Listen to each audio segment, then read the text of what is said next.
वर्दा आंजम नामदाम ᱦᱮᱸ ᱞᱟᱹᱭ ᱢᱮ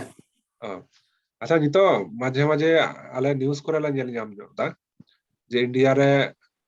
टीचर नियोग चितान रे थोड़ा एटकेटोड़े हुई ñoko kana से संताली मीडियम स्कूल करे निया दा चेलका ओंडना अवस्था ᱱᱚᱣᱟ ᱫᱚ ᱡᱤᱱᱤᱥᱴᱟᱜ ᱫᱚ ᱦᱩᱭᱩᱜ ᱠᱟᱱᱟ ᱱᱚᱰᱮ ᱫᱚ ᱠᱟᱹᱴᱤᱡ ᱨᱟᱡᱽᱟᱹᱨᱤ ᱨᱮᱱᱟᱜ ᱵᱮᱯᱟᱨ ᱢᱮᱱᱟᱜᱼᱟ ᱨᱟᱡᱽᱟᱹᱨᱤ ᱨᱮᱱᱟᱜ ᱵᱮᱯᱟর বলতে ᱱᱚᱰᱮ ᱡᱟᱦᱟᱸ ᱥᱟᱱᱛᱟᱲᱤ ᱢᱤᱰᱤᱭᱟᱢ ᱨᱮ ᱥᱮ ᱮᱠᱷᱮᱱ ᱥᱩᱢᱩᱝ ᱱᱚᱰᱮ ᱫᱚ ᱵᱟᱨ ᱞᱮᱠᱟ ᱵᱷᱟᱵᱛᱮ ᱥᱟᱱᱛᱟᱲᱤ ᱟᱨᱟᱢᱵᱷᱚᱜ ᱠᱟᱱᱟ ᱢᱤᱫᱴᱟᱝ ᱫᱚ ᱦᱩᱭᱩᱜ ᱠᱟᱱᱟ ᱥᱟᱱᱛᱟᱲᱤ ᱢᱤᱰᱤᱭᱟᱢ ᱡᱟᱦᱟᱸ ᱨᱮᱫᱚ ᱚᱞ ᱥᱟᱵᱡᱮক্ᱴ ᱥᱟᱱᱛᱟᱲᱤ ᱛᱮ ᱯᱟᱲᱦᱟᱣ ᱦᱩᱭᱩᱜ ᱠᱟᱱᱟ ᱟᱨ ᱢᱤᱫᱴᱟᱝ ᱫᱚ ᱮᱠᱷᱮᱱ ᱥᱩᱢᱩᱝ ᱥᱟᱱᱛᱟᱲᱤ সাবজেক্ট জেনারেল কলেজ করে মানে বাংলা মাধ্যম রে সান্তাড়ি সাবজেক্ট পড়াও হইব मिटे सब्जेक्ट ভেগার ভেগার আর কিছু কিছু ক্ষেত্রে মিট সাথে কো হ্যাঁ मिटे सब्जेक्ट কেন না করে তো হই মানে মিটটা সাবজেক্ট বলতে যে সান্তাড়ি মিটটা সাবজেক্ট কেন ল্যাঙ্গুয়েজ সাবজেক্ট ওনার না দো যেমন ইন কলেজ খন সান্তাড়ি তিন পড়াও সান্তাড়ি সাবজেক্ট আতে সান্তাড়ি ল্যাঙ্গুয়েজ আতে পড়াও না সাহিত্য সাবজেক্ট আতে सानताड़ी पढ़ाओ का ग्रेजुएशन कराओ का मास्टर डिग्री कराओ का एमफिल कराओ तो इन दो सानताड़ी माध्यम कॉलेज रे दो बइन पढ़ाओ का इन दो एमनी जनरल डिग्री कॉलेज रे पढ़ाओ का जहां रे दो सानताड़ी को चालू लिया को ओंडे कोन सानताड़ी पढ़ाओ का और किछु किछु जायगा रे दो चिके कना पूरी सानताड़ी माध्यम स्कूल रे सानताड़ी सब्जेक्ट को दोहो का को ओना साउते इतिहास भूगोल तारपरे विज्ञान नोआ को सब्जेक्ट अंक को इंग्रेजी को आते सानताड़ी माध्यम चलू कना आदो नोय जे जहां माध्यम रे जखन नियोगो कना नोडे दो चिके कना सरकार जखन नोटिस से जारी लेया जे नोटिस रे ले लेया को जे जहां सानताड़ी ओलोक पढ़ाए बड़ाया सानताड़ ते रोडे बड़ाया सानताड़ी ते ओले दाड़े माने ऑलचिकी ते ओले दाड़े ओनकान और सानताड़ी आते उनी जेनो अप टू मास्टर डिग्री हबिते जे कोनो मिटटांग इयर रे माध्यमिक रे हुइयो ग्रेजुएशन रे हुइयो कि एचएस समय से मास्टर डिग्री रे आइदो जेनो सानताड़ी ते पढ़ा मा मिटटांग जायगा रे आदो नेलो कना दो चिके कना नोडे दीर्घ दिन धुरिए टीचर्स नियोग बंद एमनी जनरल कॉलेज स्कूल करे हो टीचर्स नियोग दो मांग हुइयो कना विभिन्न दुर्नीति खातिर ते समस्या थिंगु आदो नय जे जहां उना गान गिद्रा जहां को सानताड़ गिद्रा हो मिना को जहां को दो चाकरी बाको ᱧᱟᱢ का ओलो पढ़ाओ को कराओ का आदो किछु किछु गिद्रा दो चिका कना को सानताड़ी ते बड़ाया को सानताड़ ते पढ़ाओ से ओले बड़ाया অথচ আজ দো কোনো ডিগ্রি বনুক তাই ওনা সাবুত না কোনো ডিগ্রি বনুক তাই যে আজ সানতাড়ি তে পড়াওয়া বাড়ায় তো অনকান गिद्रा को हो अप्लाई करते हैं आदो जहां नितो जहां गिद्रा एक बारे पूरी डॉक्यूमेंट मिना ताया जे सानताड़ी ते पढ़ाओ कना आज जदी उनी गिद्रा कोन कम कोनो कारण ते कम मार्क्स नाम के आदो तायम ना आदो ओना इदी काते कोर्ट केस कना आदो ओनागे नाहा निया अक्तो रे दो समस्या तिंगु कना जे चेक लेका भाबते नोआ को समस्या सुरहा हुयुआ आदो सरकार साला विभिन्न संगठन को रपड़ बड़ा कना को जे चिकेते नोआ प्रॉब्लम सल्पोआ आशा करी निये समस्या दो सानताड़ी मीडियम रे नय हालेगे 623 से 620 सीट आउट लेंथ है माने अपर प्राइमरी प्राइमरी रे तारपरे 11 12 रे 9 10 रे को हताव के को माचे ओंडे डिगान गिद्रा को सेलेद कना को आर नय आर परे सरमा माने 2022 साल रे ना कॉलेज रे हो नियोग हुयुआ सीएससी माध्यम ते ओंडे हो ना डिगान के को ᱧᱟᱢᱟ आदो तिना गान सीट ओना दो बाको डिक्लेयर का नहीं हबी सरकार आदो ओना सरकार जदी को डिक्लेयर खाना ओंडे हो कॉलेज रे हो कि यूनिवर्सिटी पर हो डिगान नवा माचेत को सेलेद दाड़े और आपे हयतो फेसबुक करे कि सोशल मीडिया रे खबर पे ᱧᱟᱢ आकाद गिया हाले हाले झाड़ग्राम जहां नवा यूनिवर्सिटी को बनाव का को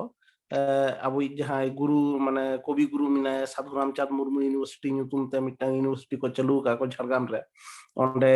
सानताड़ी ते ओलोक पढ़ाव निये धाव खन गे आरंभ कना मास्टर डिग्री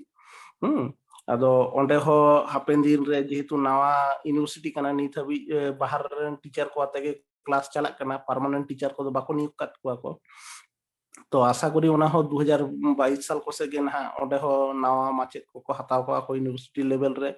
আর ᱚᱱᱟ ᱪᱷᱟᱰᱟ ᱠᱟᱛᱮ ᱱᱤᱭᱟᱹ ᱫᱷᱟᱣ মুর্শিদাবাদ ᱨᱮ ᱡᱟᱦᱟᱸ ᱱᱟᱣᱟ ইউনিভার্সিটি ᱠᱚ ᱵᱮᱱᱟᱣ ᱟᱠᱟᱫ ᱠᱚ মুর্শিদাবাদ ইউনিভার্সিটি ᱧᱩᱛᱩᱢ তে, ᱡᱟᱦᱟᱸ ᱫᱚ বহরমপুর ᱨᱮᱱᱟᱜ ᱚᱸᱰᱮ ᱢᱤᱫᱴᱟᱝ ᱠᱚᱞᱮᱡᱽ ᱧᱩᱛᱩᱢ ᱠৃষ্ণ ᱪᱚন্দ্র ᱪᱮᱫ ᱠᱚᱞᱮᱡᱽ ᱪᱚ ᱢᱮᱱᱟᱜᱼᱟ, ᱚᱱᱟ ᱠᱚᱞᱮᱡᱽ ᱨᱮᱱᱟᱜ ᱧᱩᱛᱩᱢ ᱵᱟᱹᱧ ᱫᱤᱥᱟᱹᱭᱮᱫᱟ। ᱚᱱᱟ ᱠᱚᱞᱮᱡᱽ ᱨᱮ ᱤউᱱᱤᱵᱷᱟর্সিটি ᱠᱚ ᱪᱟᱹᱞᱩ ᱟᱠᱟᱫ ᱠᱚ, ᱚᱸᱰᱮ ᱦᱚᱸ মুর্শিদাবাদ ᱨᱮᱱ ᱥᱟᱱᱛᱟᱲ ᱜᱤᱫᱽᱨᱟᱹ ᱡᱟᱦᱟᱸᱭ ᱥᱟᱱᱛᱟᱲᱤ ᱢᱤᱰᱤᱭᱟᱢ ᱠᱚ ᱯᱟᱲᱦᱟᱣ ᱞᱮᱱ ᱛᱟᱦᱮᱸᱫ ᱩᱱᱠᱩ ᱠᱚᱞᱮᱡᱽ ᱨᱮ ᱪᱤᱠᱟᱹ ᱛᱮᱠᱚ ᱵᱷᱚᱨᱛᱤᱜ ᱟᱠᱚ, ᱥᱟᱱᱛᱟᱲ ᱢᱤᱰᱤয়াᱢ ᱠᱚᱞᱮᱡᱽ ᱡᱮᱦᱮᱛু ᱵᱟᱝ ᱛᱟᱦᱮᱸ ᱞᱮᱱᱟ মুর্শিদাবাদ ᱮᱞᱟᱠᱟ ᱨᱮ, তো ᱚᱱᱟ ᱠᱷᱟᱹᱛᱤᱨ ᱚᱸᱰে মুর্শিদাবাদ ইউনিভার্সিটি রেগে ᱚᱱᱟ ᱰᱤᱯᱟᱨᱴᱢᱮন্ট ᱠᱚ ᱪᱟᱹᱞᱩ ᱟᱠᱟᱫ ᱠᱚ ᱥᱟᱱᱛᱟᱲᱤ ᱢᱤᱰᱤᱭᱟᱢ ᱨᱮᱱᱟᱜ ᱰᱤᱯᱟᱨᱴᱢᱮন্ট। ᱚᱸᱰᱮ ᱱᱤᱛ ᱡᱟᱦᱟᱸᱭ ᱵᱷᱟইᱥ ᱪᱟᱱᱥᱮᱞᱚᱨ ᱢᱮᱱᱟᱭᱟ ᱩᱱᱤ ᱞᱟᱹᱭ ᱠᱟᱜᱼᱟᱭ ᱱᱚᱰᱮ ᱤউᱡᱤ ᱨᱮ ᱡᱟᱦᱟᱸ ᱞᱮᱠᱟ ᱟᱨᱟᱢᱵᱚ ᱟᱠᱟᱱᱟ পিজি ᱨᱮᱦᱚᱸ ᱞᱮ ᱪᱟᱹᱞᱩᱭ ᱞᱟᱹᱜᱤᱫ ᱥᱟᱱᱛᱟᱲᱤ, তো ᱚᱸᱰᱮ ᱦᱚᱸᱠᱚ ᱪᱟᱹᱞᱩ ᱞᱮᱠᱷᱟᱱ ᱚᱸᱰᱮ ᱦᱚᱸ ᱤউᱡᱤ ᱯᱤᱡᱤ ᱨᱮ ᱵᱟᱱᱟᱨ ᱡᱟᱭᱜᱟ ᱨᱮᱜᱮ ᱟᱹᱰᱤ ᱜᱟᱱ ᱜᱤᱫᱽᱨᱟᱹ ᱜᱮ ᱱᱟᱣᱟ ᱠᱚᱞᱮᱡᱽ ᱨᱮ ᱤউᱱᱤᱵᱷᱟর্সিটি ᱨᱮ ᱫᱟᱣ ᱠᱚ ᱧᱟᱢᱟ ᱱᱤᱭᱟᱹ ᱫᱷᱟᱣ ᱫᱚ। ᱟᱹᱰᱤ ᱵᱷᱟᱜᱮ, ᱥᱩᱵᱷᱟᱥ ᱫᱟ ᱟᱹᱰᱤ ᱢᱟᱱᱮ ᱟᱹᱰᱤ ᱤᱱᱯᱷᱚᱨᱢᱮᱴᱤভ ᱢᱤᱫᱴᱮᱱ ᱞᱟᱹᱭᱟᱜ ᱵᱚᱱᱟ। ᱛᱚ ᱱᱤᱭᱟᱹ ᱤᱧ ᱥᱮᱫ ᱠᱷᱚᱱ ᱫᱚ ᱱᱤᱭᱟᱹ ᱜᱮ ᱵᱟᱲᱟᱭ ᱛᱟᱦᱮᱸ ᱠᱟᱱᱟ, ᱢᱟ আলবিটোস ᱛᱟᱭᱚᱢ ᱫᱟᱨᱟᱢ। হ্যাঁ, তো এইবার পূর্ণিমা হেমব্রমের সেটেলনা, তো ᱩᱱᱤ ᱴᱷᱮᱡ ᱜᱮ ᱟᱵᱟᱨ ᱢᱤᱫᱴᱟᱝ ᱡᱟᱦᱟᱸ ᱠᱟᱛᱷᱟ ᱟᱸᱡᱚᱢ ᱢᱮᱱᱮᱫ ᱠᱟᱱ ᱛᱟᱦᱮᱱᱟ ᱡᱮ ᱥᱠᱩᱞ ᱞᱮᱵᱮᱞ ᱨᱮ প্রাইমারি ᱠᱷᱚᱡ শুরু ᱠᱟᱛᱮ স্কুল লেভেল পর্যন্ত হাই স্কুল ᱫᱷᱟᱹᱵᱤᱡ যে ᱦᱚᱸᱜᱼᱚᱭ ধর্ম ᱞᱟᱹᱜᱤᱫ ᱛᱮᱦᱚᱸ ᱮᱴᱟᱜ ᱫᱷᱚᱨᱚᱢ ᱵᱳᱭ ᱵᱚᱱ ᱯᱟᱲᱦᱟᱜ ᱠᱟᱱᱟ, ᱛᱟᱨᱯᱚᱨᱮ ᱱᱤᱡস্ব ᱢᱤᱫᱴᱟᱝ ᱡᱮ ᱥᱟᱱᱛᱟᱞᱤ ᱢᱤᱰᱤᱭᱟᱢ ᱥᱮ ᱥᱟᱱᱛᱟᱲᱤ ᱠᱞᱟᱥ ᱢᱤᱫᱴᱟᱝ ᱢᱮᱱᱟᱜᱼᱟ, ᱱᱤᱭᱟᱹ ᱦᱚᱸ ᱵᱟᱵᱚᱱ ᱠᱚᱨᱟᱣ ᱫᱟᱲᱮᱭᱟᱜ ᱠᱟᱱᱟ। ᱛᱚ ᱱᱤᱭᱟᱹ ᱟᱵᱚ ᱞᱟᱹᱜᱤᱫ ᱛᱤᱱᱟᱹᱜ ᱟᱸᱴ ᱜᱩᱨᱩᱛᱛᱚᱯূর্ণ ᱟᱨ ᱵᱟᱝ ᱱᱤᱭᱟᱹ ᱠᱚ ᱠᱞᱟᱥ ᱵᱟᱝ ᱦᱩᱭᱩᱜᱚᱜ ᱠᱟᱱᱛᱮ ᱟᱵᱚᱣᱟᱜ ᱪᱮᱫ ᱠᱚ ᱥᱚᱢᱚᱥᱥᱟ ᱦᱩᱭᱩᱜᱚᱜ ᱠᱟᱱᱟ, ᱱᱤᱭᱟᱹ ᱠᱚ ᱵᱤᱥᱚᱭᱛᱮ ᱟᱵᱚ ᱛᱷᱚᱲᱟ ᱜᱟᱱ ᱞᱟᱹᱭ ᱟᱸᱡᱚᱢ ᱠᱟᱱᱟ ᱯᱩᱨᱱᱤᱢᱟ ᱦᱮᱢᱵᱨᱚᱢ। যদি হ্যাঁ দাদা জোহার গে। পূর্ণিমা যদি অসুবিধা বাং তাহেন খান ভিডিও অন দাᱲায়, কারণ নিয়ে রেকর্ডিং ᱦᱩᱭᱩᱜ ᱠᱟᱱᱟ ᱛᱚ, ᱦᱮᱸ ᱛᱟᱭᱚᱢ ᱫᱟᱨᱟᱢ ᱛᱮ ᱱᱤᱭᱟᱹ ᱟᱵᱟ ᱜᱨᱩᱯ ᱨᱮᱵᱚᱱ ᱮᱢᱟ ᱡᱮ ᱪᱮᱫ ᱵᱚᱱ ᱟᱞᱳᱪᱚᱱᱟ ᱠᱮᱫᱟ, আর সমস্যা বাᱝ আচ্ছা আচ্ছা ইয়েতে এনকা তেম রড় দাড়ায় গিয়া, সমস্যা বাং।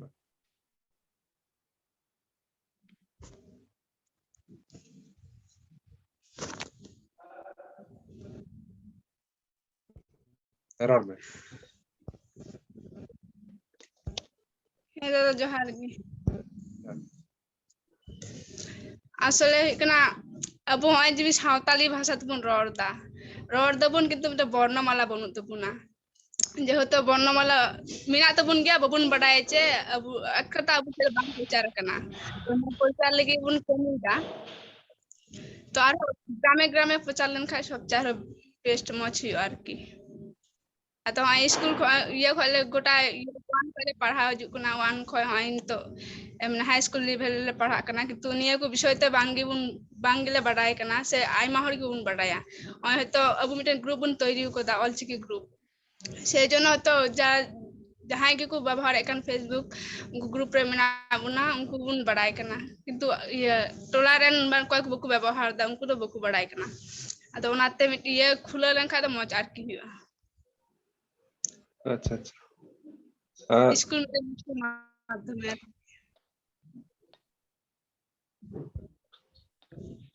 তো ᱱᱤᱛᱚᱝ ᱩᱱᱤ ᱤᱭᱟᱹ ᱦᱚᱸ ᱡᱚᱭᱚᱱᱛᱤ ᱢᱩᱨᱢᱩ ᱡᱟᱦᱟᱸᱭ ᱛᱟᱦᱮᱸ ᱠᱟᱱᱟ, ᱛᱚ ᱩᱱᱤ ᱦᱚᱸ ᱵᱚᱞᱮ ᱤᱭᱟᱹ ᱥᱚᱢᱚᱥᱥᱟ ᱛᱟᱦᱮᱸ ᱠᱟᱱ ᱛᱟᱭᱟ, ᱛᱚ ᱟᱫᱚᱭ ᱴᱷᱤᱠ ᱠᱮᱫᱟ। ᱛᱚ ᱯᱩᱨᱱᱤᱢᱟ ᱦᱮᱢᱵᱨᱚᱢ ᱟᱹᱰᱤ ᱟᱭᱢᱟ ᱥᱟᱨᱦᱟᱣ, ᱟᱭᱢᱟ ᱠᱟᱛᱷᱟᱢ ᱞᱟᱹᱭ ᱠᱮᱫᱟ। ᱛᱚ ᱱᱤᱛᱚᱝ ᱡᱚᱭᱚᱱᱛᱤ ᱢᱟᱨᱰᱤ ᱴᱷᱮᱡ ᱛᱷᱚᱲᱟ ᱜᱟᱱ ᱠᱟᱛᱷᱟ ᱟᱸᱡᱚᱢ ᱨᱮᱭᱟᱜ ᱛᱟᱦᱮᱸ ᱠᱟᱱᱟ। ᱱᱚᱜᱼᱚᱭ ᱫᱷᱚᱨᱟ ᱠᱟᱜ ᱢᱮ ᱱᱤᱛᱚᱝ ᱟᱸᱡᱚᱢ ᱠᱟᱛᱮ ᱵᱷᱟᱨᱥᱤᱴᱤ ᱨᱮᱢ ᱯᱟᱲᱦᱟᱜ ᱠᱟᱱᱟ ᱛᱚ, ᱟᱫᱚ ᱱᱤᱛᱚᱝ ᱦᱟই ᱥকুল লেভেᱞᱮᱢ ᱛᱟᱵ ᱠᱮᱫᱟ, ᱛᱟᱨᱯᱚᱨᱮ ᱠᱚᱞᱮᱡᱽ ᱮᱢ ᱛᱟᱵ ᱠᱮᱫᱟ, ᱱᱤᱛᱚᱝ ᱵᱷᱟᱨᱥᱤᱴᱤ ᱨᱮᱢ ᱦᱮᱡ ᱮᱱᱟ। ᱛᱚ ᱱᱤᱭᱟᱹ ᱵᱷᱟᱨᱥᱤᱴᱤ ᱨᱮ ᱟᱵᱚ ᱢᱟᱱᱮ ᱥᱟᱱᱛᱟᱞᱤ ᱢᱤᱰᱤᱭᱟᱢ ᱢᱤᱫᱴᱟᱝ ᱛᱤᱱᱟᱹᱜ ᱫᱚᱨᱠᱟর, ᱛᱤᱱᱟᱹᱜ ᱜᱩᱨᱩᱛᱛᱚᱯূর্ণ ᱢᱮᱱᱟᱜᱼᱟ, ᱱᱤᱭᱟᱹ ᱵᱤᱥᱚᱭ ᱛᱷᱚᱲᱟ ᱜᱟᱱᱮᱢ ᱞᱟᱹᱭ ᱟᱸᱡᱚᱢ ᱟᱵᱚᱱᱟ ᱟᱨᱠᱤ। ᱡᱮ ᱮᱴᱟᱜ ᱵᱟᱝᱞᱟ ᱵᱚᱱ ᱯᱟᱲᱦᱟᱜ ᱠᱟᱱᱟ, ᱤᱝᱞᱤশ ᱵᱚᱱ ᱯᱟᱲᱦᱟᱜ ᱠᱟᱱᱟ, ᱠᱤᱱᱛᱩ ᱟᱵᱚᱣᱟᱜ ᱱᱚᱜᱼᱚᱭ ᱢᱤᱫᱴᱟᱝ ᱵᱷᱟষᱟ ᱢᱮᱱᱟᱜ ᱛᱟᱵᱚᱱᱟ, ᱱᱤᱭᱟᱹ ᱛᱮ ᱪᱮᱫᱟᱜ ᱵᱚᱱ ᱯᱟᱲᱦᱟᱣ ᱫᱟᱲᱮᱭᱟᱜ ᱠᱟᱱᱟ, ᱱᱤᱭᱟᱹ ᱨᱮ ᱟᱵᱚ ᱜᱩᱨᱩᱛᱛᱚᱯূর্ণ ᱟᱨ ᱚᱠᱟ ᱞᱮᱠᱟᱛᱮ ᱢᱚᱡᱽ ᱤᱭᱟᱹ ᱵᱚᱱ ᱧᱟᱢᱟ, ᱱᱤᱭᱟᱹ ᱵᱤᱥᱚᱭ ᱛᱮᱢ ᱞᱟᱹᱭ ᱟᱸᱡᱚᱢ ᱟᱵᱚᱱ। ᱡᱩᱫᱤ ᱥᱚᱢᱚᱥᱥᱟ ᱵᱟᱝ ᱠᱷᱟᱡ ᱠᱮᱢᱮᱨᱟᱢ ᱚᱱ ᱫᱷᱟᱨᱟᱣᱟ ᱟᱨᱠᱤ, ᱨᱮᱠᱚর্ডিং ᱦᱩᱭᱩᱜ ᱠᱟᱱᱟ ᱛᱚ ᱟᱯᱞᱳᱰ ᱦᱩᱭᱩᱜᱼᱟ ᱦᱟᱸᱜ ᱤᱭᱟᱹᱨᱮ।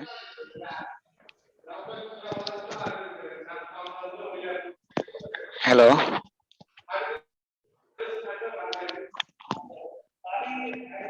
যতক্ষণ এর কথা আঞ্জম হ্যাঁ আঁজমᱚᱜ ᱠᱟᱱ ᱜᱮᱭᱟ ᱦᱮᱸ ᱟᱸᱡᱚᱢᱚᱜ ᱠᱟᱱ ᱜᱮᱭᱟ ᱟᱪᱪᱷᱟ ᱡᱚᱛᱚ ᱜᱮ ᱱᱟᱯᱟᱭ ᱵᱟᱲᱟ ᱵᱚᱱ ᱜᱮᱭᱟ ᱢᱮᱱᱟᱜ ᱵᱚᱱ ᱜᱮᱭᱟ ᱛᱚ হ্যাঁ ᱱᱟᱯᱟᱭ ᱵᱟᱲᱟ ᱜᱮ ঠিক আছে যেহেতু দাদা মেন কেদা যে স্কুল লেভেল পারম করতে কলেজ লেভেল পারম করতে ভার্সিটি লেভেলে যে পর্যায়ে সান্তালি ভাষা তিনটি ইম্পর্টেন্ট আচ্ছা মেন দিন যেহেতু সান্তালি ভাষা বলতে কি স্কুল লেভেল আলে বালে নাম কথা কলেজ লেভেলে সেহেতু যেহেতু নাম লাগিয়ে কিন্তু সেই পর্যায়ে সে তো বেশি বালে বুঝে দাঁড়া কাওদা যে সান্তালি ভাষা লেখা পড়াও অনেকটি প্রবলেম হইলে না কিন্তু সেই হিসাবে মেনা যে সেটা প্রাইমারি লেভেল খোনা চালানোর দরকার আর ভার্সিটি লেভেলে বলতে কি যেহেতু নিয়ে সান্তালি ভাষা খুব সান্তালি ভাষা ইম্পর্টেন্ট গিয়া ভার্সিটি লেভেলে অনেক ইম্পর্টেন্ট কিন্তু সেই হিসাবে কিন্তু আলে যে ভার্সিটি পড়া কানা সে ইউনিভার্সিটি একা গিয়ে মেনে সে তো মতরে মেনা যে সেটা প্রাইমারি লেভেল খোনা চালানোর দরকার তাহলে লেখা যত হর শিখতে মানে পড়াতে বুঝাতে অনেক সুবিধা হইবা কিন্তু শেষ পর্যায়ে যে ধরাবেন হঠাৎ গাড়িতে ইন্টার লেভেল বা কলেজ লেভেল ভার্সিটি লেভেলে চালাতে যদি পড়া খায় অনেক প্রবলেম ফেস লাগা হয়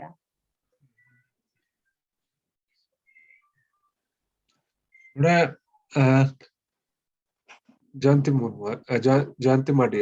মিটে জিনিস হয়তো খেয়াল কাগ গিয়া যে ইউনিভার্সিটি করে ভাষা ডিপার্টমেন্ট রে বাংলাদেশ আইমা ইউনিভার্সিটি ᱨᱮᱜᱮ উর্দু को पढ़ाव কোয়া আরবি को पढ़ाव কোয়া ফার্সি को पढ़ाव কোয়া তো অনকা লেকাতে আবুয়া সান্তালি পার্সি যদি পড়ার একটা সুযোগ থাকেন খায় না তো জায়গা ভাগি বাং হইতো আছে হ্যাঁ সেটা ভাগে হইয়া কিন্তু আমার আলে যে ভার্সিটিতে পড়া কারণ সেই ভার্সিটিতে আলে শুধুমাত্র বাংলা আর হচ্ছে ইংলিশ না বানার গিয়ে চালুয়া হ্যাঁ আর বিভিন্ন ইয়ার মেনা গিয়া ভার্সিটিতে মেনা বাংলা ইংলিশ বাংলাদেশে আমরা বানার কি জাস্তি চালা কিন্তু সাঁওতালি ভাষা বা অন্যান্য ভাষা সেটা অত ইম্পর্টেন্ট বকো আমা তো সেই ক্ষেত্রে দরকার মেনা অনেক গুরুত্ব এমা হইয়া না গুরুত্ব বাংলা না খায় বাং হইয়া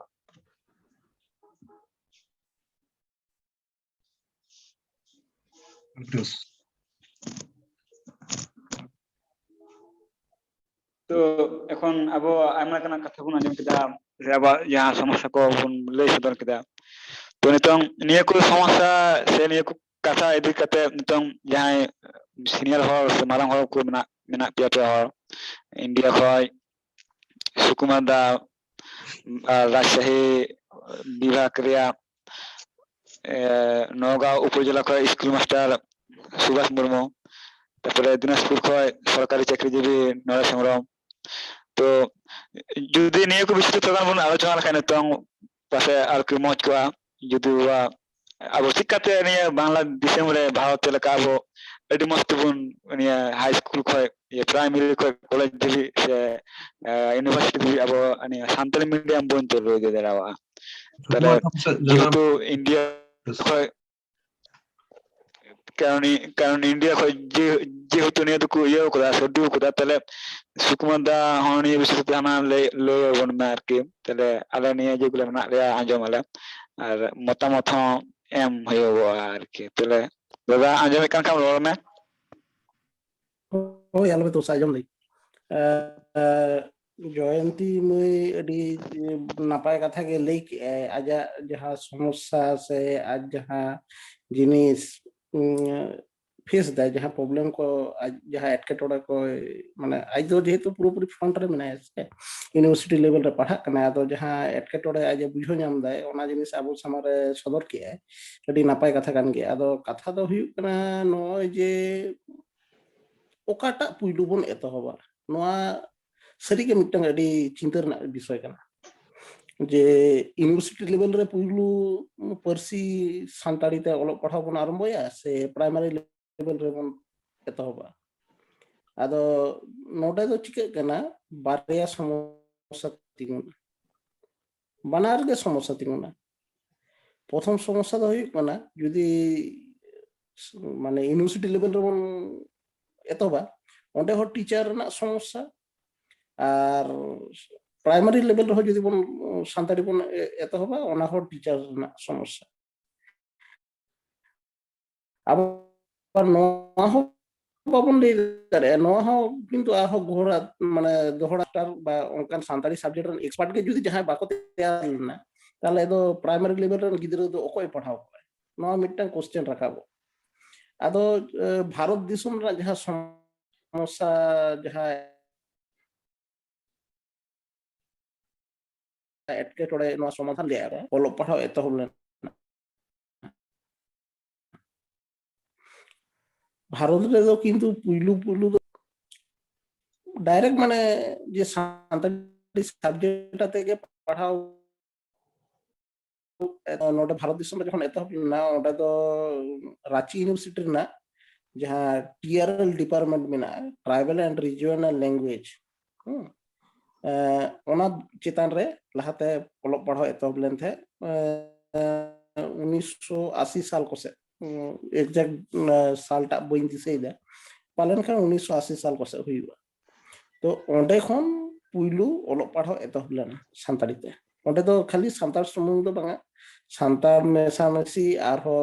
এটা পার্সি को होता है ना कुरमाली भाषा को पढ़ाओ को है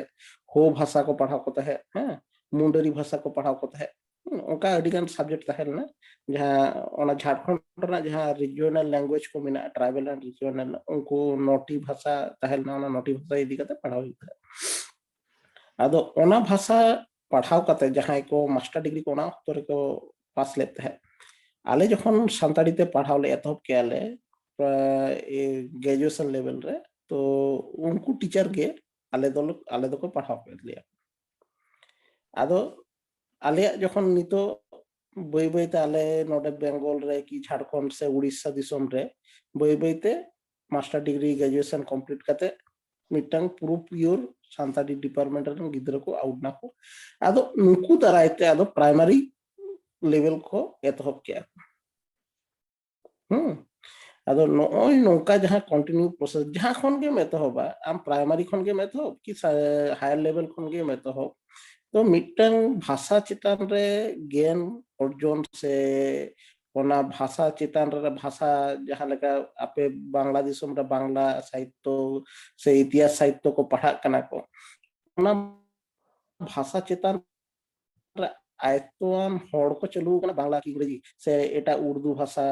से अरबी भाषा से फरासी भाषा जहां डिपार्टमेंट को चला कना तो ओना भाषा रे एक्सपर्ट को आते के ओना डिपार्टमेंट को चलू दे तो नौका गे सान्ताड़ी डिपार्टमेंट चालू करते गेले ओना आपे बांग्लादेश रे जहां को सान्ताड़ी भाषा रे जहां एक्सपर्ट को मेना को जहां को उनको आते लाहाते मिटंग आपे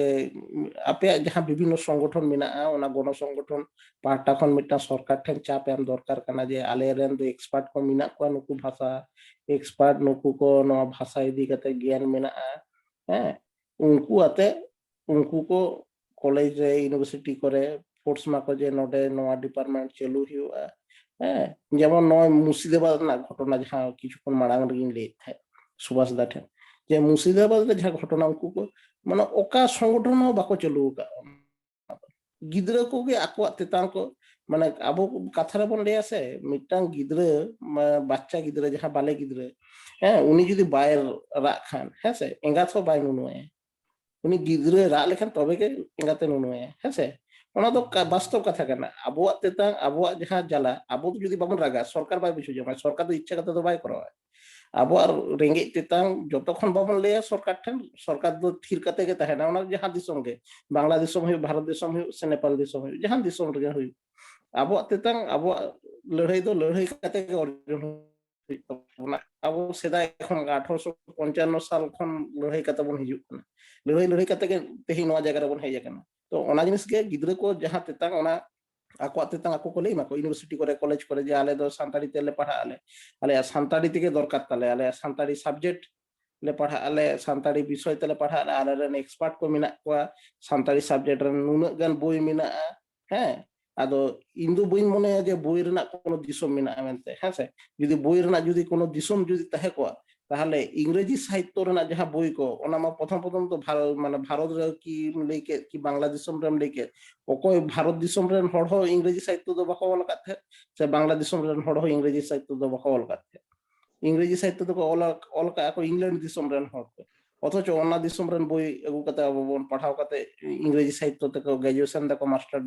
মাস্টার দেখো তো অনা জিনিসটাকে ইন তো বই মনে যে বই বা জাহানা পুঁথি পাথাম তো ব্যারিকেড হিসেবে তাহে না ব্যারিকেড হিসেবে যদি তাহে না সরকারের সদিচ্ছা আর আবহাওয়া তিনাক গান সদিচ্ছা মেনা তাবন আবো যে নিজেরা জানা মানাং তেবন পাঠা আবহাওয়া নিজেরা জানা মানাং যদি আবো মন কয়া সরকার এমতে বাধ্য হয় চিদা সে সরকার আবো লাগি সরকার মেনায়া সরকার খাতির তো আবো তো বনব না আবুকে সরকার বন তৈয়ার কেনা সরকার তো আবু তো বাই তৈয়ার কাত বানায় হ্যাঁ আবু তো সরকার নয় যে যাহা সরকার মেনা ওনা সরকার মানাং খন আবু নয়া মানে ভারত দিশম কি নয়া ভারত আবু তো নয়া দিশম রেন ভারতীয় উপমহাদিশম রেন আবু তো আদিম হড় কানা বন আবুয়াক কথা আজম হুইত তাকো সরকার তো আবুয়াক যাহা রেঙ্গেজ তেতাং ওনা তো বই তো এভেলেবেল মেনা তাবনা সান্তাড়ি বই হ্যাঁ আর সান্তালি লিটারেচার যাহাই গে যদি মনে হয় যে সান্তাড়ি লিটারেচার চেদ লেকানা জিনিস কানা যাহা লেকা বাংলা লিটারেচার কানা অনকা গে মানে ইংরেজি লিটারেচার যাহা লেকা মেনা সংস্কৃত মেনা ইতি কি এটা পার্সি রেনাক যাহা লিটারেচার মেনা অনকা গে আবু সান্তাড়ি লিটারেচার অনকানা জিনিস গে কানা হ্যাঁ যদি মানে ইন দো বই মনে যে যাহাই গিদ্রে যদি মনে যে সান্তাড়ি লিটারেচার হয়তো দমে বোরিং গে বুঝে ইন দো বই মনে দমে বোরিং কারণ মানে যদি যেমন মানে আবো নই কবিগুরু সাধুরামচাঁদ মুর্মু বন মেতায় কানা হ্যাঁ আবো সান্তাড়ি সাহিত্য রে যদি যাহাই ছন্দ আতে যাহাই কবিতা কয় গাবান আকাত খান সে সেরেং কয় অল আকাত খান উনি তো হুয়ুগ কানা ঝতখন পুইলু সাধুরামচাঁদ মুর্মু পণ্ডিত রঘুনাথ মুর্মু গে হুয়ুগ কানা পুইলু অনলিয়া যাহাই আবো সান্তাড়িতে নাটকে অল লেদ তাহে তো আবুয়াক যাহা নাগাম সাহিত্য রেনাক আডি মারে গে তাবনা আবুয়াক নয়া নাগাম কো আবরেন গিদ্রা কো সে আবরেন পপংড়া সে আবরেন আগিল যাহাই কো মিনাক কোয়া উনকু যদি নিয়ে কো যদি বাকো বাড়ায় খান হ্যাঁ তো আবো তো নিয়ে মানে জিনিস তো বাং তাহেনা আর মিটটাং যাহা জিনিস কানা ওনা তো আডিগান ভ্যালু এমায় ওনা তো হুয়ুগ কানা বাংলা দিশম রেন যাহাই কো নাহা জুয়ান অনলিয়া কো মিনাক কোয়া হ্যাঁ উনকু আরো জাস্তি কাতে সান্তাড়িতে অল সান্তাড়িতে কাহিনী অল সান্তাড়িতে সেরেኝ অল সান্তাড়িতে অনড়হে অল সান্তাড়িতে গামাম অল রেনাক লাকতি দরকার কান গিয়া হ্যাঁ সে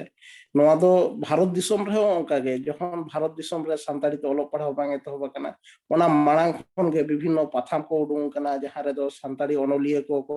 আকো অল কো কোল কা আকো ওনা কো গে নেতার লে পড়া কানা নেতার রেন গিদ্রে কোলে যাহা কোলে পড়াও কোলে ওনা কো গেলে পড়াও কোলে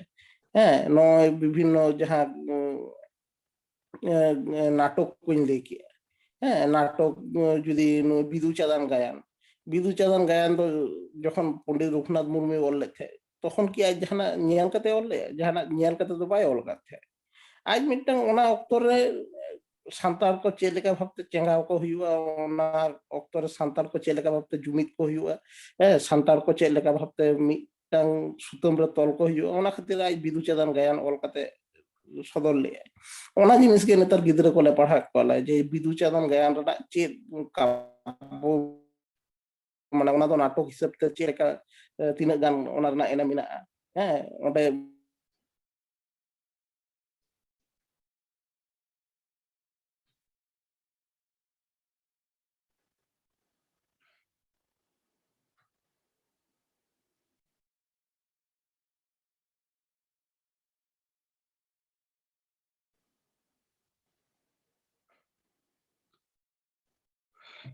आगे दायिका हिसाब ते बन लई दाड़े ओंडे पंडित रघुनाथ मुर्मू ऑल का ᱡᱟᱦᱟᱸ ᱞᱮᱠᱟ ᱞᱟᱹᱭ ᱠᱟᱜᱼᱟ ᱥᱤᱵᱤᱞᱟᱢᱟᱹᱧ ᱜᱟᱛᱮᱧ ᱥᱤᱵᱤᱞᱟᱢᱟ ᱚᱛ ᱢᱩᱪᱟᱹᱫ ᱜᱟᱛᱮ ᱥᱮᱨᱢᱟ ᱢᱩᱪᱟᱹᱫ ᱱᱚᱜᱼᱚᱭ ᱡᱮ ᱡᱟᱦᱟᱸ ᱨᱳমান্টিসিজম ᱨᱮᱱᱟᱜ ᱢᱤᱫᱴᱟᱝ ᱩᱫᱟᱦᱚᱨᱚᱱ ᱡᱟᱦᱟᱸ ᱢᱮᱱᱟᱜᱼᱟ ᱛᱚ ᱱᱚᱣᱟ ᱠᱚ ᱡᱤᱱᱤস ᱫᱚ ᱡᱚᱠᱷᱚᱱ ᱯᱩᱭᱞᱩ ᱚᱞ ᱞᱮᱜᱼᱟᱭ ᱛᱚᱠᱷᱚᱱ ᱱᱚᱣᱟ ᱠᱚ ᱢᱟᱲᱟᱝ ᱨᱮᱫᱚ ᱱᱤᱭᱟᱹ ᱠᱚ ᱡᱤᱱᱤস ᱫᱚ ᱵᱟᱝ ᱛᱟᱦᱮᱸ ᱞᱮᱱᱟ ᱱᱚᱜᱼᱚᱭ ᱥᱟহিত্য তত্ত্ব ᱠᱚ ᱡᱟᱦᱟᱸ ᱠᱚ ᱢᱮᱱᱟᱜᱼᱟ প্রত্যেকটি সাহিত্য ᱨᱮᱜᱮ সেম মেনাᱜᱼᱟ জাস্ট পাঁজা ᱦᱩᱭᱩᱜ ᱛᱟᱵᱚᱱᱟ ᱦᱮᱸᱥᱮ ᱟᱨ ᱱᱚᱣᱟ ᱠᱚᱵᱚᱱ ᱯᱟᱸᱡᱟ ᱞᱮᱠᱷᱟᱱ ᱜᱮ ᱛᱚᱵᱮᱱᱟ ᱟᱵᱚᱨᱮᱱ ᱱᱚᱜᱼᱚᱭ ᱡᱮ ᱚᱱᱚᱞᱤᱭᱟᱹ ᱠᱚ ᱡᱟᱦᱟᱸ ᱠᱚ ᱚᱞ ᱟᱠᱟᱜᱼᱟ ᱠᱚ ᱥᱮ ᱵᱟᱝᱞᱟ ᱫᱤᱥᱚᱢ ᱨᱮᱱ ᱚᱱᱚᱞᱤᱭᱟᱹ ᱠᱚᱣᱟᱜ ᱵᱳᱭ ᱤᱧ ᱱᱤᱛ ᱫᱷᱟᱹᱵᱤᱡ ᱵᱟᱹᱧ ᱧᱟᱢ ᱟᱠᱟᱫᱼᱟ ᱧᱟᱢ ᱞᱮᱠᱷᱟᱱ ᱩᱱᱠᱩᱣᱟᱜ ᱵᱳᱭ ᱯᱟᱲᱦᱟᱣ ᱨᱮᱱᱟᱜ ᱦᱚᱸ ᱤᱪᱪᱷᱟᱹ ᱫᱚᱢᱮ ᱛᱟᱦᱮᱱ ᱛᱤᱧᱟᱹ ᱥᱩᱵᱷᱟᱥ ᱫᱟᱱ ᱴᱷᱮᱱ ᱦᱚᱸ ᱤᱧᱟᱹᱜ ᱠᱩᱠᱞᱤ ᱛᱟᱦᱮᱱ ᱜᱮᱭᱟ ᱡᱮ ᱡᱩᱫᱤ ᱵᱟᱝᱞᱟ ᱫᱤᱥᱚᱢ ᱨᱮᱱ ᱡᱟᱦᱟᱸᱭ ᱚᱱᱚᱞᱤᱭᱟᱹ ᱠᱚᱣᱟᱜ ᱵᱳᱭ ᱠᱚ ᱢᱮᱱᱟᱜ ᱠᱷᱟᱱ ᱛᱟᱦᱞᱮ ᱱᱤᱥᱪᱚᱭ ᱠᱟᱹᱴᱤᱡ ᱚᱱᱟ ᱵᱳᱭ ᱠᱚᱨᱮᱱᱟᱜ ᱧᱩᱛᱩᱢ ᱠᱚ ᱞᱟᱹᱭᱟᱹᱧ ᱢᱟ ᱡᱟᱦᱟᱸ ᱛᱤᱥ ᱠᱚᱨᱮ ᱡᱩᱫᱤ ᱱᱚᱜᱼᱚᱭ রিসেন্ট গে কলকাতা বইমেলা ᱦᱩᱭᱩᱜᱼᱟ ᱡᱩᱫᱤ ᱠᱳᱞকাতা ᱵᱳᱭᱢᱮলা ᱨᱤᱧ ᱪᱟᱞᱟᱜᱼᱟ ᱡᱩᱫᱤ ᱵᱳᱭᱢᱮলা ᱨᱮ ᱵᱟᱝᱞᱟ ᱫᱤᱥᱚᱢ ᱨᱮᱱᱟᱜ ᱚᱱᱚᱞᱤᱭᱟᱹ ᱠᱚᱣᱟᱜ ᱵᱳᱭ ᱡᱩᱫᱤ ᱠᱚ ᱟᱹᱜᱩᱭ ᱠᱷᱟᱱ তাহলে হাতাও ᱨᱮᱱᱟᱜ ᱤᱧ ᱪᱮষ্টাᱭᱟ তো ᱤᱧ ᱪᱮষ্টাᱭᱟᱹᱧ ᱚᱱᱟ ᱵᱟᱝᱞᱟ ᱫᱤᱥᱚᱢ ᱨᱮᱱ ᱚᱱᱚᱞᱤᱭᱟᱹ ᱠᱚ ᱪᱮᱫ ᱞᱮᱠᱟᱱᱟᱜ ᱵᱳᱭ ᱠᱚ ᱚᱞ ᱟᱠᱟᱫ ᱠᱚ ᱛᱟᱦᱞᱮ ᱤᱧ ᱨᱮᱱ ᱜᱤᱫᱽᱨᱟᱹ ᱠᱚ ᱡᱟᱦᱟᱸᱭ ᱠᱚ ᱠᱚᱞᱮᱡᱽ ᱨᱮᱱ ᱯᱟᱹᱴᱷᱩᱣᱟᱹ ᱠᱚ ᱢᱮᱱᱟᱜ ᱠᱚ ᱛᱤᱧᱟ ᱩᱱᱠᱩᱧ ᱞᱟᱹᱭ ᱫᱟᱲᱮᱭᱟᱠᱚᱣᱟ ᱡᱮ ᱱᱚᱜᱼᱚᱭ ᱵᱟᱝᱞᱟ ᱫᱤᱥᱚᱢ ᱨᱮᱦᱚᱸ ᱱᱚᱣᱟ ᱠᱚ ᱤᱫᱤ ᱠᱟᱛᱮ ᱪᱟᱨᱪᱟᱜ ᱠᱟᱱᱟ ᱱᱚᱣᱟ ᱠᱚ ᱤᱫᱤ ᱠᱟᱛᱮ ᱯᱟᱲᱦᱟᱣ ᱦᱩᱭᱩᱜ ᱠᱟᱱᱟ ᱱᱚᱜᱼᱚᱭ ᱱᱚᱝᱠᱟ কাব্য তত্ত্ব সে নঙ্কানাᱜ জিনিস ᱠᱚᱠᱚ ᱚᱞ ᱫᱟᱠᱚ ᱱᱚᱜᱼᱚᱭ ᱱᱚᱣᱟ ᱩᱫᱟᱦᱚᱨᱚᱱ ᱠᱚ ᱱᱚᱣᱟ ᱫᱚ ᱢᱟᱱᱮ ᱡᱟᱦᱟᱸ ᱛᱤᱱᱟᱹᱜ ᱟᱵᱚ ᱵᱚᱱ ᱪᱚᱨᱪᱟᱭᱟ ᱥᱟহিত্য ᱩᱱᱟᱹᱜ ᱜᱮ ᱟᱵᱚ ᱥᱟᱱᱛᱟᱲᱤ ᱥᱟহিত্য ᱫᱚ ᱠᱤᱥᱟᱹᱲᱚᱜᱼᱟ ᱠᱤᱱᱛᱩ ᱠᱤᱥᱟᱹᱲ ᱫᱚ ᱩᱱ ᱨᱮᱜᱮ ᱠᱤᱥᱟᱹᱲᱚᱜᱼᱟ ᱡᱚᱠᱷᱚᱱ ᱱᱚᱣᱟ ᱡᱤᱱᱤস ᱟᱵᱚ ᱜᱤᱫᱽᱨᱟᱹ ᱴᱷᱮᱱ ᱵᱚᱱ ᱤᱫᱤ ᱫᱟᱲᱮᱭᱟᱜᱼᱟ ᱜᱤᱫᱽᱨᱟᱹ ᱞᱟᱦᱟᱛᱮ ᱵᱟᱲᱟᱭ ᱦᱚᱪᱚ ᱠᱚ ᱦᱩᱭᱩᱜᱼᱟ ᱟᱨ ᱩᱱᱠᱩ ᱜᱤᱫᱽᱨᱟᱹ ᱠᱚ ᱵᱟᱲᱟᱭ ᱧᱟᱢ ᱞᱮᱠᱷᱟᱱ ᱜᱮ ᱟᱠᱚᱣᱟᱜ ᱛᱮᱛᱟᱝ ᱡᱚᱠᱷᱚᱱ ᱚᱱᱟᱨᱮ ᱢᱟᱱᱮ ᱟᱠᱚ ᱚᱱᱟ ᱨᱮᱱᱟᱜ ᱥᱟᱱᱛᱟᱲᱤ ᱥᱟহিত্য ᱨᱮᱱᱟᱜ ᱨᱟᱥᱟ ᱡᱟᱦᱟᱸ ᱢᱮᱱᱟᱜᱼᱟ ᱚᱱᱟ ᱡᱚᱠᱷᱚᱱ ᱪᱮᱯᱮᱡ ᱫᱟᱲᱮᱭᱟᱜᱼᱟ ᱠᱚ ᱛᱚᱠᱷᱚᱱ ᱜᱮ ᱟᱠᱚᱣᱟᱜ ᱢᱚᱱᱮ ᱨᱮᱦᱚᱸ ᱛᱮᱛᱟᱝ ᱦᱤᱡᱩᱜᱼᱟ ᱡᱮ মানে জীবন আলায় কাতে রহ সান্তালি ডিপার্টমেন্ট হাতাও ᱦᱩᱭᱩᱜᱼᱟ ᱤউনিভার্সিᱴᱤ কি কলেজ রে সে সরকার সালা লড়াই কাতে সান্তালি ডিপার্টমেন্ট চালু ᱦᱩᱭᱩᱜᱼᱟ ᱦᱮᱸᱥᱮ ᱱᱚᱜᱼᱚᱭ ᱡᱚᱠᱷᱚᱱ ᱟᱞᱮ ᱯᱩᱭᱞᱩ ᱯᱩᱭᱞᱩ ᱥᱟᱱᱛᱟᱲᱤ ᱛᱮᱞᱮ ᱯᱟᱲᱦᱟᱣ ᱞᱮ ᱮᱛᱚᱦᱚᱵ ᱞᱮᱜᱼᱟ ᱥᱟᱹᱨᱤ ᱠᱟᱛᱷᱟᱧ ᱞᱟᱹᱭ ᱟᱯᱮ ᱠᱟᱱᱟ ᱤᱧ 2007 ᱨᱮ গ্র্যাজুয়েশন ᱤᱧ ভর্তি ᱠᱟᱱᱟ তো যখন ইন গ্র্যাজুয়েশন রে অনার্স সাথে সান্তালি সাবজেক্ট আতে পড়াও ইন হেই না তখন তো ইন দো বইন বাড়ায় যে নোয়া সাবজেক্ট আর মাস্টার ডিগ্রি চালু আছে বাংলা পুইলু কথা মাস্টার ডিগ্রি ইন 2010 রে গ্র্যাজুয়েশন ইন কমপ্লিট কে তারপরে মাস্টার ডিগ্রি ওনা মানাং রে 2009 রে মাস্টার ডিগ্রি কো চালু লিয়া কো মাস্টার ডিগ্রি লে ভর্তি নালে মাস্টার ডিগ্রি রে ভর্তি পরে ইনে পরে বইন বাড়ায় যে নোয়া ইদি কাতে হাপেন দিন রে এমফিল ইন করাও দাঁড়িয়ে আছে বাংলা পিএইচডি করাও দাঁড়িয়ে আছে বাংলা মাস্টার ডিগ্রি করাতে গেলে আলে লড়াই কে আলে বিভিন্ন চিঠি চাপাটি লে এম কে আলে ভিজিটেন কি সরকার ঠেন লে এম কে আলে যায় বাংলা আলে যে নয় যে মাস্টার ডিগ্রি লে করাও দালে মাস্টার ডিগ্রি করাও কথা মিটন মাস্টার ডিগ্রি রেন গিদ্রে আজা তো স্বাভাবিক দরকার কান গিয়া যে আজ তো হাপেন দিন নোয়া সাবজেক্ট ইদি কাতে রিসার্চ মে তো নোয়া ইদি কাতে এমফিল বা পিএইচডি করার না সুযোগ বানুক তালে তো নোয়া রনা যেন সাবজেক্ট নোয়া ডিপার্টমেন্ট কো চালুই মাকো ইনে পরে বই বইতে আদো এমফিল কো চালু কিয়া কো এমফিল পরে পিএইচডি কো চালু কিয়া কো তো ওনা পরে নয় নেট সেট যাহা দাঁড়াইতে মানে যাহা পরীক্ষা তালাতে আলে কলেজ রে মানে প্রফেসরি যাহা অ্যাসিস্ট্যান্ট প্রফেসর না যাহা দাও মিনা নেট সেট দাঁড়াইতে তো ওনা কো এতহব কিয়া কো তো আলে যখন লে এতহব লে পড়াও তখন তো নিয়ে করনা কোনো কিছুই গে বাং তাহেল না নেতার রেন গিদ্রা কো বাড়াই কাতে ঝত কো হিজুক কানা কো কিন্তু আলে যখন লে এতহব লে যে নোয়া দো বাড়াই বনুয়া যে হাপেন দিন রে চে ইন চিকেয়া মাস্টার ডিগ্রি করাও পরে জাহানা ইন চাকরি কো ক্ষেত্র রে জাহানা ইন ফ্যাসিলিটি জামা সে বইন জামা চে হো বাং মিটাং পার্সি চেতার রে মিটাং গরজ তাহেলান তালে মিটাং নিয়ে কুকমু তাহেলা বাং ইন হো জানা মানাং তি পড়া কানা ইন হুই লই দারে যে বাং ইয়া মানে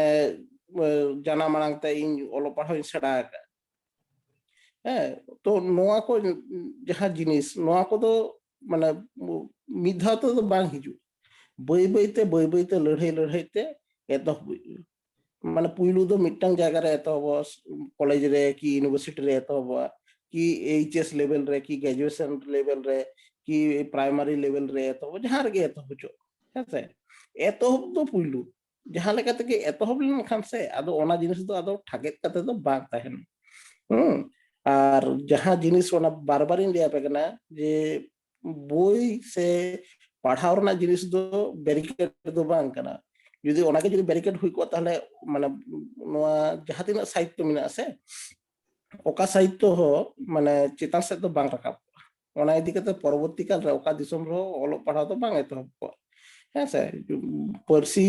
বই যে কোনো দিশম ᱨᱮᱱᱟᱜ ᱜᱮ ᱚᱱᱚᱞᱤᱭᱟᱹ ᱠᱚ ᱤᱫᱤ ᱠᱟᱛᱮ ᱵᱚᱱ ᱯᱟᱲᱦᱟᱣ ᱠᱟᱱᱟ ᱥᱮ ᱱᱮᱛᱟᱨ ᱛᱚ ᱟᱨ ᱢᱤᱫᱴᱟᱝ ᱫᱚᱨᱠᱟর ᱠᱟᱱᱟ ᱡᱟᱦᱟᱸ ᱫᱤᱥᱚᱢ ᱨᱮᱵᱚᱱ ᱪᱟᱹᱞᱩᱭᱟ ᱚᱱᱟ ᱫᱤᱥᱚᱢ ᱨᱮ ᱡᱟᱦᱟᱸ ᱡᱩᱣᱟᱹᱱ ᱚᱱᱚᱞᱤᱭᱟᱹ ᱠᱚ ᱢᱮᱱᱟᱜ ᱠᱚᱣᱟ ᱥᱮ ᱟᱹᱜᱤᱞ ᱦᱟᱯᱲᱟᱢ ᱠᱚ ᱡᱟᱦᱟᱸᱭ ᱠᱚ ᱢᱮᱱᱟᱜ ᱠᱚᱣᱟ ᱩᱱᱠᱩ ᱡᱩᱫᱤ ᱚᱞ ᱵᱤᱞ ᱨᱮ ᱥᱮᱞᱮᱫ ᱢᱮᱱᱟᱜ ᱠᱚ ᱠᱷᱟᱱ ᱩᱱᱠᱩ ᱛᱤᱱᱟᱹᱜ ᱜᱟᱱ ᱠᱚ ᱚᱱᱟ ᱯᱟᱹᱨᱥᱤ ᱪᱮᱛᱟᱱ ᱨᱮᱠᱚ ᱪᱟᱨᱪᱟᱣ ᱟᱠᱟᱜᱼᱟ ᱠᱚ ᱚᱱᱟ ᱦᱩᱭᱩᱜ ᱠᱟᱱᱟ ᱢᱩᱞ ᱵᱤᱥᱚᱭ ᱠᱟᱨᱚᱱ ᱚᱱᱟ ᱪᱟᱨᱪᱟ ᱜᱮ ᱦᱟᱯᱮᱱ ᱫᱤᱱ ᱨᱮ ᱜᱤᱫᱽᱨᱟᱹ ᱠᱚᱠᱚ ᱯᱟᱲᱦᱟᱜᱼᱟ ᱦᱮᱸ ᱥᱮ Albetus.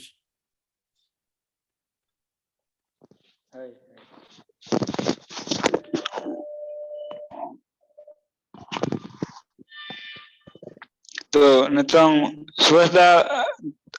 तापर नवसदा मेना बना Dia dia अच्छा नितोंग आवश्यक को नितोंग मिटान आलोचना लेबेन चेदा से समय को आर बनुआ 10 मिनट ᱧᱮ किदा तो আর জাস্তি জানা তো মেন কাতে হ্যাঁ বলো যে 5 মিনিট 7 মিনিট রাস্তা জানা বেন্দা মুচে তাপন মুচে মানে হ্যালো নরতা Anjing আঞ্জমদা तो मुझे से बन हेना मुझे दबन तो नितों अबो नितों कुरुमुटु चिरकाते बन लहाया चिकाते अडी उसरा मिटान सान्ताली मीडियम बन गया मिटान आलोचना माध्यमे तले मिटान आलोचना लखाय मौज कोआ कारण नितों इंडिया रे नितों जते किछु ये ना अथचो अब बांग्ला दिसम रे अब सान्ताल चेदा बन तायम बन तेना अब आमा मिटान आशा तेना जे अब सान्ताली मीडियम बन स्कूल कॉलेज यूनिवर्सिटी बन पढ़ा যেমন সুকুমার দাই মেন কিতা যে আসলে অধিকার তো আদায় হতে লাগা সরকার ঠে কই হ্যাঁ আবো লাগি কেন সরকার তো হ্যাঁ ওটি কথা লাগা আবনা আবো আইদারি এখন আবো যদি বাবুন খুঁজো খায় হ্যাঁ তো বাই মা আবনা আর নাই মেন দা যেন গিদ্রে বাই গগো তো বাই মা এ তো নিজের গগো কানাই কিন্তু অনেক আনিমে সরকার খান নোটি সঙ্গিরে তাহলে উনি হ্যাঁ জোরপূর্বক জোরপূর্বক আদায় হতে লাগা আবনা আদা নোয়া লাগি আবো जुआन को कमी लगा बोना माट रे माट लेवल रे जका को लगा जे अब मना गोगो आड़ांग ना माने गुरुत्व बुझे चुको लगा विशेष करे इनको स्कूल कॉलेज रे नुकु कुड़ी कोड़ा को ओलो कुड़ी कोड़ा को चे में दिए को नुकु बुझे चुको लगा जेमन अबो अनेक क्षेत्रे Chico Ben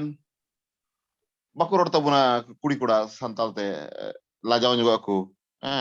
noa lajaw unku mane asale bang tahan karon te noa lajaw do mane jemon gobeshona jaga mut tabona santale bhasha gobeshona na ona karon te nuko eta mohol bako bada dare kana the high society ko bada kana amra uccho shiক্ষিত যারা মানে অনেক শিক্ষিত যেমন varsity লেভেলের teacher গুলা দটে তো নদ বিষয় বাংলা নুকো তো অতি সাদর গ্রহণ না কিন্তু এটা টিচার ক্ষেত্রে তো কলেজ লেভেল টিচার তো অনেকে অনেকে ভেঙে দেয় এটা পড়ে কি হবে কাকু মনে করো আদো আবো নোয়া গুরুত্ব যখন গবেষণা হয় অনেক বিষয় নিয়ে তখন ওই গুরুত্ব কো বুঝা এর আগে তো বাং হইয়া আদো আবো প্রাথমিক পর্যায়ে রে নোয়া বন শুরু দাঁড়ায়া আদো নোয়া শুরুতে অতি কঠিন কামি কানা আদো ইন মানে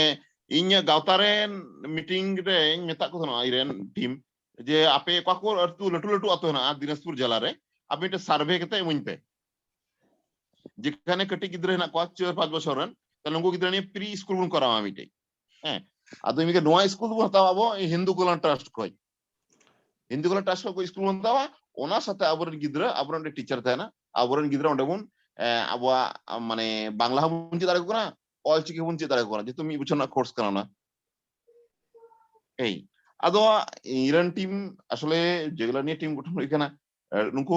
বাকো চিন্তাও কা দুরদস্তি অনাতে ওকা হবকে মা দিয়ে যে তথ্য যে আলে আতর নকা গিদ্রে না কোয়া আদো মানে আসলে আরোñ চিন্তাই দা যে আরো কো অলো কুড়ি কোড়া ইসরা লাগাওña জস্তি কতে নোয়া ইয়া গাওতারে তাহলে হয়তো নুকু টাকা অডি সরি তথ্য জমা আর যেহেতু ইয়া গাওতা কানা নুকু হারাম হড় বা মিডিয়াম লেভেল হড় মধ্যবয়সী হড় নুকু নিয়ে মানে উনকু না বাকু বুঝে দাঁড়ায় কানা গুরুত্ব বা দিসম চে চালাক কানা ওকা আবহাওয়া বহমানক কানা নো বাকু বুঝে দাঁড়ায় কানা আদো আশা করি মানে 22 সাল ᱨᱮᱫᱚ হয়তো ᱵᱟᱝ ᱵᱚᱱᱟᱜᱼᱟ ᱦᱮᱸ 23 সাল ᱥᱮ ᱤᱧ 22 সাল পুরো কর্মসূচি ᱦᱟᱛᱟᱣ ᱱᱚᱣᱟ ᱠᱚ 23 সাল রে ᱤᱧ আশা যে নঙ্কা কিছু স্কুল চালু চিন্তা ᱨᱮᱱᱟᱜ নঙ্কা হিন্দু কল্যাণ ট্রাস্ট সরকারি মাধ্যম হয়তো মানে ডাইরেক্ট সরাসরি হয়তো বাং ᱧᱟᱢᱚᱜᱼᱟ যেহেতু আবো চিকি নিয়ে থোড়া ইয়ে হেনাᱜ তাবᱚᱱᱟ এটকেᱴᱚᱬᱮ হেনাᱜ তাবᱚᱱᱟ হ্যাঁ হয়তো আবো নোয়া হিন্দু কল্যাণ ট্রাস্ট যদি বন ইয়ে দাঁড়ায় হাতাও দাঁড়ায় অᱸᱰᱮ ᱠᱷᱚᱡ স্কুল ᱚᱱᱟ ᱦᱤᱥᱟᱹᱵ ᱵᱚᱱ চালু দাঁড়ায় আবো স্কুল কিন্তু নেকা কাতে আবো বন জাস্তি দাঁড়ায় কোয়া গিদ্রা কো তারপরে সুস্মিতা তোরা আমার প্রধান লই মে আর যদি যাহাই বন লই মেনে কান কা আবো মতামত অবশ্যই বন রড় মা বা ᱤᱧ ᱥᱮᱫ ᱠᱷᱚᱡ ᱫᱚ ᱟᱨ ᱡᱟᱦᱟᱱᱟᱜ ᱨᱚᱲ ᱨᱮᱱᱟᱜ ᱫᱚ ᱱᱤᱛᱚᱜ ᱟᱹᱰᱤ ᱜᱷᱟᱹᱲᱤᱡ ᱵᱚᱱ ᱨᱚᱲ ᱠᱮᱫᱟ ᱛᱚ ᱱᱤᱭᱟᱹ ᱥᱚᱢᱚᱭ ᱦᱚᱸ 2 মিনিট ᱢᱮᱱᱟᱜᱼᱟ 2 মিনিট ᱵᱷᱤᱛᱨᱤ ᱪᱟᱵᱟ ᱤᱧ ᱥᱮᱫ ᱠᱷᱚᱡ ᱫᱚ ᱡᱚᱛᱚ ᱦᱚᱲ ᱥᱮᱞᱮᱫ ᱠᱟᱱᱟ ᱵᱚᱱ ᱟᱹᱰᱤ ᱵᱷᱟᱜᱤ ᱢᱚᱛᱟᱢᱚᱛ ᱵᱚᱱ ᱧᱟᱢ ᱠᱮᱫᱟ ᱵᱤᱥᱮᱥ ᱠᱚᱨᱮ সুকুমার মুর্মু দা উনি ইন্ডিয়া ᱠᱷᱚᱡ ᱟᱭᱢᱟ ᱚᱱᱟ ᱞᱟᱹᱜᱤᱫ ᱟᱭᱢᱟ ᱥᱟᱨᱦᱟᱣ ᱤᱧ ᱮᱢᱟᱭ ᱠᱟᱱᱟ ᱡᱚᱛᱚ ᱜᱮ ᱡᱚᱦᱟᱨ ᱤᱧ আচ্ছা আরহম আমি হল বাহে দাঁড়াওদা উনিয়া মিটিং থেকে কান তিয়া তিন তো উনি যাহাই বেঞ্জামিন দা তো এখন ওনা হো ইয়ে না তো কারণ হয়ে গেলে কারণ তখন তথ্য কো ñam ñok ko gya তাহলে মা ᱛᱨᱤᱧ ᱥᱮ ᱠᱚ ᱦᱚᱸ ᱡᱚᱦᱟᱨ ᱛᱚ ᱚᱸᱰᱮ ᱜᱮ ᱢᱩᱪᱟᱹᱫ ᱦᱩᱭᱩᱜ ᱠᱟᱱᱟ ᱤᱧ ᱯᱟᱦᱴᱟ ᱤᱱᱰᱤᱭᱟ ᱫᱟ ᱠᱷᱚᱱ ᱟᱞᱵᱟᱛᱩᱥ ᱟᱢ ᱦᱚᱸ ᱱᱚᱨᱮᱥ ᱫᱟ ᱱᱩᱠᱩ ᱡᱟᱦᱟᱸ ᱥᱩᱵᱷᱟᱥ ᱫᱟ ᱛᱟᱠᱚ ᱛᱟᱨᱯᱚᱨ ᱩᱱᱠᱩ ᱢᱟᱹᱭ ᱛᱟᱠᱚ ᱡᱟᱦᱟᱸ ᱛᱤᱱᱟᱹᱜ ᱠᱚ ᱥᱮᱞᱮᱫ ᱞᱮᱱ ᱛᱟᱦᱮᱸᱫ ᱠᱚ ᱩᱱᱠᱩ ᱤᱧ ᱯᱟᱦᱴᱟ ᱠᱷᱚᱱ ᱞᱟᱥᱟᱲᱦᱮᱫ ᱡᱚᱦᱟᱨ ᱟᱨ ᱥᱟᱹᱜᱩᱱ ᱧᱤᱫᱟᱹ ᱵᱟᱲᱟᱭ ᱦᱚᱪᱚᱭᱮᱫ ᱯᱮᱭᱟᱹᱧ ᱛᱚ ᱟᱯᱮ ᱵᱟᱝᱞᱟ ᱫᱤᱥᱚᱢ ᱨᱮ ᱥᱟᱹᱨᱤᱜᱮ ᱟᱹᱰᱤ ᱜᱟᱱ ᱧᱤᱫᱟᱹ ᱠᱟᱱᱟ ᱡᱮᱦᱮᱛᱩ ᱟᱫᱷᱟ ᱜᱷᱚᱱᱴᱟ ᱢᱟᱲᱟᱝ ᱜᱮ ᱛᱟᱯᱮᱭᱟ 10:30 ᱴᱟᱠᱟ ᱥᱟᱰᱮᱭᱮᱱᱟ ᱛᱚ ᱚᱱᱟ ᱦᱤᱥᱟᱹᱵ ᱛᱮ ᱤᱧ ᱞᱟᱹᱭᱫᱟ ᱴᱷᱤᱠ ᱜᱮᱭᱟ ᱱᱟᱦᱟᱜ ᱱᱚᱝᱠᱟ ᱜᱮ ᱟᱨᱦᱚᱸ ᱦᱟᱯᱮᱱ ᱫᱤᱱ ᱨᱮᱦᱚᱸ ᱱᱚᱝᱠᱟ ᱜᱮ ᱢᱤᱴᱤᱝ ᱠᱚ ᱥᱮ ᱟᱞᱳᱪᱚᱱᱟ ᱠᱚ ᱫᱚᱦᱚᱭ ᱯᱮ ᱡᱟᱦᱟᱸ ᱫᱚ ᱟᱹᱰᱤ ᱵᱷᱟᱜᱮ ᱠᱟᱱᱟ ᱦᱮᱸᱥᱮ ᱟᱨ ᱱᱚᱝᱠᱟ ᱜᱮ ᱡᱩᱫᱤ ᱛᱟᱭᱚᱢ ᱫᱟᱨᱟᱢ ᱦᱚᱸ ᱥᱮᱞᱮᱫ ᱨᱮᱱᱟᱜ ᱡᱩᱫᱤ ᱫᱟᱣ ᱠᱚᱦᱚᱸᱧ ᱧᱟᱢ ᱠᱷᱟᱱ ᱱᱟᱦᱟᱜ ᱚᱠᱛᱚ ᱠᱚᱧ ᱧᱟᱢ ᱞᱮᱠᱷᱟᱱ ᱱᱟᱦᱟᱜ ᱤᱧ ᱥᱮᱞᱮᱫ ᱨᱮᱱᱟᱜ ᱤᱧ ᱪᱮᱥᱴᱟᱭ ᱜᱮᱭᱟ ᱛᱮᱦᱮᱧ ᱟᱹᱰᱤ ᱠᱚᱢ ᱫᱷᱟᱨᱟ ᱜᱮ ᱥᱚᱢᱚᱭᱤᱧ ᱧᱟᱢ ᱞᱮᱫ ᱛᱟᱦᱮᱸᱫ ᱚᱱᱠᱟ ᱟᱞᱵᱮᱫᱩᱥ ᱱᱤᱭᱟᱹ ᱢᱟᱲᱟᱝ ᱟᱹᱰᱤ ᱫᱤᱱ ᱠᱷᱚᱱ ᱜᱮ ᱪᱮᱥᱴᱟᱧ ᱠᱟᱱ ᱛᱟᱦᱮᱸᱫ ᱢᱮᱥᱮᱧᱡᱟᱨ ᱛᱟᱞᱟᱛᱮ ᱡᱳᱜᱟᱡᱳᱜ ᱨᱮᱱᱟᱜ কোনো কারণ বশত ᱤᱧ ᱟᱡ ᱥᱟᱞᱟᱜ ᱵᱟᱹᱧ ᱡᱳᱜᱟᱡᱳᱜ ᱫᱟᱲᱮ ᱠᱟᱣᱫᱟ ᱥᱮ ᱟᱡ ᱦᱚᱸ ᱵᱟᱭ ᱡᱳᱜᱟᱡᱳᱜ ᱫᱟᱲᱮ ᱠᱟᱣᱫᱤᱧᱟ ᱛᱚ ᱛᱮᱦᱮᱧ ᱵᱚᱱ ᱢᱚᱴᱟᱢᱩᱴᱤ ᱵᱚᱱ ᱧᱟᱯᱟᱢᱱᱟ ᱟᱹᱰᱤ ᱵᱷᱟᱜᱮ ᱦᱩᱭᱱᱟ ᱜᱟᱞᱢᱟᱨᱟᱣᱴᱟᱜ ᱟᱥᱟ ᱠᱚᱨᱤ ᱟᱯᱮ ᱦᱚᱸ ᱡᱟᱦᱟᱸ ᱞᱮᱠᱟ ᱱᱚᱜᱼᱚᱭ ᱵᱟᱝᱞᱟ ᱵᱷᱟᱨᱚᱛ ᱫᱤᱥᱚᱢ ᱨᱮ ᱚᱞᱚᱜ ᱯᱟᱲᱦᱟᱣ ᱟᱨᱟᱢᱵᱚ ᱠᱟᱱᱟ ᱚᱱᱠᱟᱜᱮ ᱟᱯᱮ ᱵᱟᱝᱞᱟ ᱫᱤᱥᱚᱢ ᱨᱮ ᱞᱚᱜᱚᱱ ᱞᱚᱜᱚᱱ ᱜᱮ ᱥᱟᱱᱛᱟᱲᱤ ᱛᱮ ᱚᱞᱚᱜ ᱯᱟᱲᱦᱟᱣ ᱡᱟᱦᱟᱸ ᱦᱤᱥᱟᱹᱵ ᱛᱮ ᱟᱯᱮ ᱯᱮ ᱪᱷᱩᱴᱟᱹᱣ ᱠᱟᱱᱟ ᱤᱧ ᱟᱯᱮᱭᱟᱜ ᱱᱚᱣᱟ ᱠᱟᱹᱢᱤ ᱦᱚᱨᱟ ᱟᱹᱰᱤ ᱢᱟᱱᱮ ᱥᱟᱹᱜᱩᱱ ᱫᱟᱨᱟᱢᱤᱧ ᱡᱟᱱᱟᱣ ᱟᱯᱮ ᱠᱟᱱᱟ ᱤᱧ ᱛᱮᱦᱮᱧ ᱱᱚᱣᱟ ᱠᱟᱛᱷᱟ ᱱᱚᱣᱟ ᱚᱱᱞᱟᱭᱤᱱ